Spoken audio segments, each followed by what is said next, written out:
What's going on, guys? YouTube, it's Mike Sweetman here giving you guys another video. And today's video, we're going to do something similar for what we did in our previous video, which is Class A, how to use Class A effectively. And I gotta say, I mean, that was more of a video that I just wanted to kind of experiment with, just to see if you guys like that kind of content. And it looks like you guys did. So with that being said, I'm going to try to show you a new card to be effective with, to dice with, okay, in the show community, okay? But before we get to that video, I want you guys to go ahead and subscribe to the channel, hit those bell notifications button. I really appreciate that, guys. We're at 508 right now that I'm shooting this video, but we're on the road to 600. That is a new milestone goal that I want to accomplish. But I really appreciate you guys helping me out along the way. We just got to 500. Super stoked, and I want to thank every single one of you who has helped me along this journey, okay? All right, so with that being said, let's go ahead and dive into what we're going to talk about in this video. All right, guys, so we talked about, you know, that we're kind of doing something similar to our previous video with Class A, but today we're going to use a different card. In today's card, we're going to go ahead and go with Mr. Corbin Burnes here. And Corbin is a very highly effective pitcher, not only in real life, but also in the game if you learn how to basically sequence and hit your spots correctly, okay? All right, so the one thing that I will say about Burnes is that Burnes has a very, you know, high pace movement kind of mechanics. Okay, what do I mean by that? Okay, so he's very fast when going towards the plate. Some guys take forever. Some guys are kind of normal. He's kind of more of a high pace kind of a guy, if you notice, okay? So, but before we kind of get into his stats, though, okay, I'm just going to give you a heads up, is that my sequence works for me. Now, if you have a different sequence that works best for you and you kick butt with it, keep it, all right? I'm not trying to hear and try to change you up. If you are dicing with Corbin Burnes with your sequence, stick to it. Okay, don't change anything. All right, but with that being said, let's go ahead and dive over to his card right now. All right, guys, here is Corbin Burnes' stats, and I gotta say, his stats are great. His stats are they're one of the best in the game. I mean, I wish his hit per 9 was a little better, but I mean, I'm not gonna be too critical on that. But I gotta say, he's a dicey guy. He's a good player. His control is unbelievable. I gotta tell you, control is at 95 now. It's at 93 when I first got the card, but I got him at parallel 2, so he's gonna be at 95. But if you look at the top right where it says velocity, here's what I was gonna tell you about. Okay, the changeup and slider are almost the same match as his cutter and sinker. Okay, they're almost at the 90 level. Okay, what happens when it's at the 90 level is that for the hitter, it's going to be a lot easier to time and not be able to be out in front or miss. Okay, that's just something to give you a heads up. That's a lot easier to be out in front just a little bit, and for the hitter to hit it hard or get a hit, base hit, whatever. Okay, just to give you a heads up. Okay, but if you push down on your right analog right here, it goes into pitcher control. Now, if you look at the control, he controls his curveball and his cutter super well. That is his pitch, okay, which is surprisingly, I've never seen that before, but I mean, hey, kudos to him, right? He can do it. All right, so these are the two pitches that you're going to notice that he is going to be very control with, okay, rather than his other pitches like a slider or a sinker. Okay, but if you click it again, here comes the break. So the slider has actually the best break, and I know you can't really see it because of my hype thing right here, but the slider has the best break with the curveball, and it's actually the cutter and sinker that don't break that much. Okay, what does that mean? So what does that mean is that because, you know, the break really dictates and helps elucidate or helps confuse the hitter on where the pitch is going to end up. Okay, so the more your break is, the harder the batter's going to hit it. It's going to be a very less percentage or percentile of him hitting it hard. Okay, because that's why in today's game, they're all about spin rate, okay? All right, so these are the stats that Corbin Burnes has in the game. Highly great stats. Let's go ahead and then let me show you guys how to sequence him in games.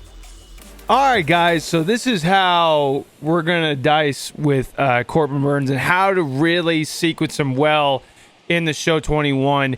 You're going to notice that his cutter does not have an outlier, but what I like to throw his cutter, I like to go high and away, just like Class A, just because it's a lot easier to time. It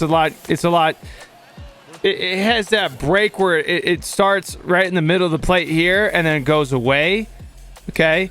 And it's a hard pitch to time in this game. I noticed that the break of the cutter really creates an elusive kind of look to the hitter, and it's really hard to time. Now, if the hitter's looking for it, he will crush it.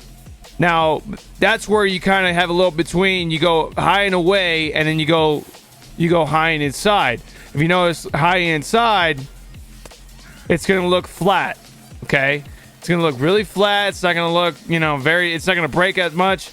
So with Burnes, I would highly recommend you stay from the high and in pitches. As a matter of fact, you could try low and in, and you're going to see a little bit of the break.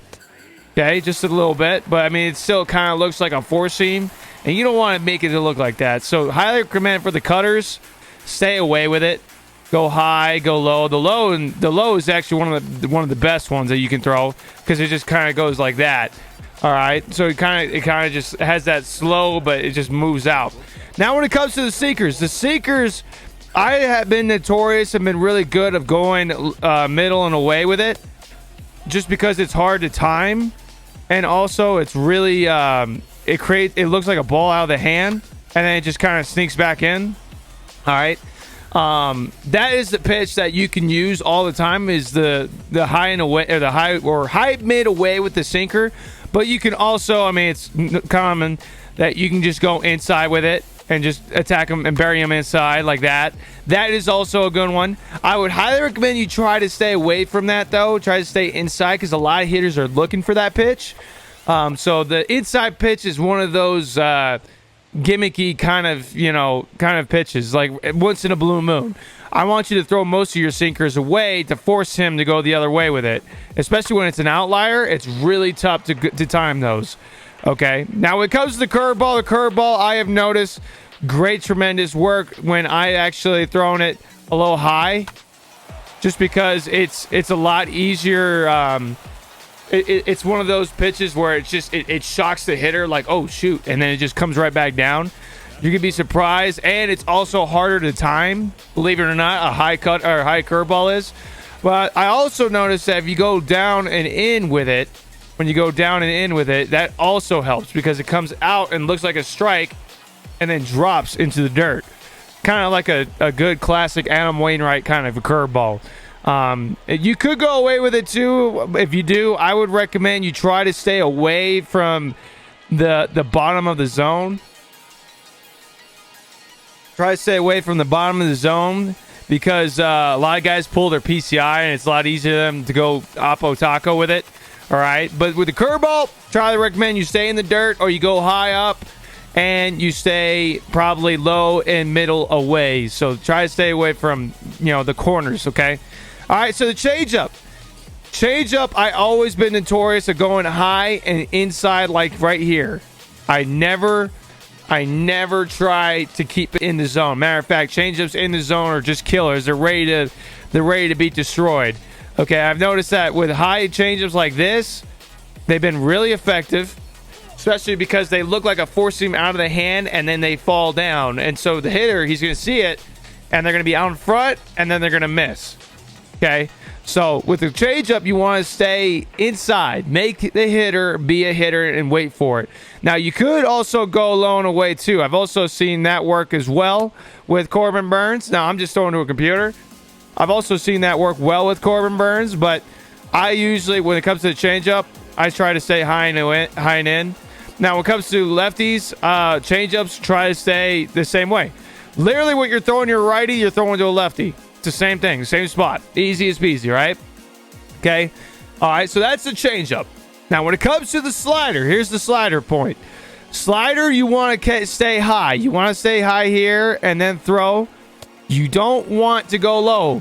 It's a lot easier to see the low pitch. Now, you could go low. If you throw low, it has to be once in a blue moon, because you're going to notice it's a lot easier to see a slider go low and away than high and away. Because in the hitter's eye, he's going to see, okay, that looks like a slider, and then he'll just wait and then just pepper it to right field.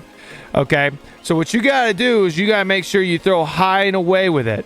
Okay, make the hitter time it and make him a better hitter, because this is where you can kind of sequence it to be a cutter slider action, just like how Class A was.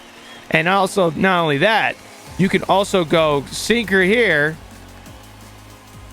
sinker there, and then slider here, like that. So basically, with that, you're basically you're splitting your tunnel with your hitter, and it's something that I have noticed big time, that when you split the tunnel and you kind of like you throw it at the exact spot, but it goes the opposite direction, your hitter's timing is going to be fluctuating like crazy with Corbin Burnes, and it's something that I've noticed big time, and it's been very helpful. And when you do that with Corbin, he is literally untouchable, dude. I mean, he is untouchable to hit. He's impossible to hit because he has an outlier that can work really effective away and inside, and he has a good cutter. Okay, so that is it for the video for this, for the pitching side of where to hit your spots, where to tunnel, and how to sequence. All right, guys, that is it for today's video. In today's video, we really dived into what pitches to use that are effective, and we also got into the stats of Corbin Burnes.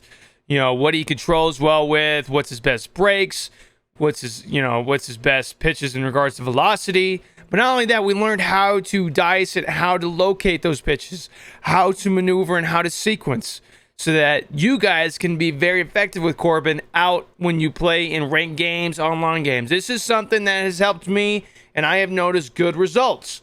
Okay, I'm not going to say that you're going to absolutely have a 0 ERA with Corbin, because, well, sometimes you miss a pitch or you miss a spot, and the guy capitalized on it. That's what it is. But if you guys enjoyed the video, be sure to hit that like button and comment on the comment section below on what your best sequence is when it comes to Corbin Burnes.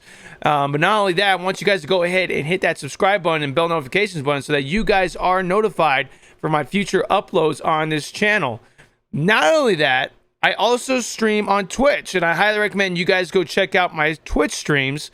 I stream every day other than Wednesdays. We try to go 7:30 a.m. Eastern time. And if you guys have any questions in regards to how to use Corbin, how to hit, how to pitch, jump in that stream, check it out. We vibe, we create positive vibes, we have some fun. Highly recommend you do that. So if you have any questions, go on the stream and ask me. I'll help you guys out, okay?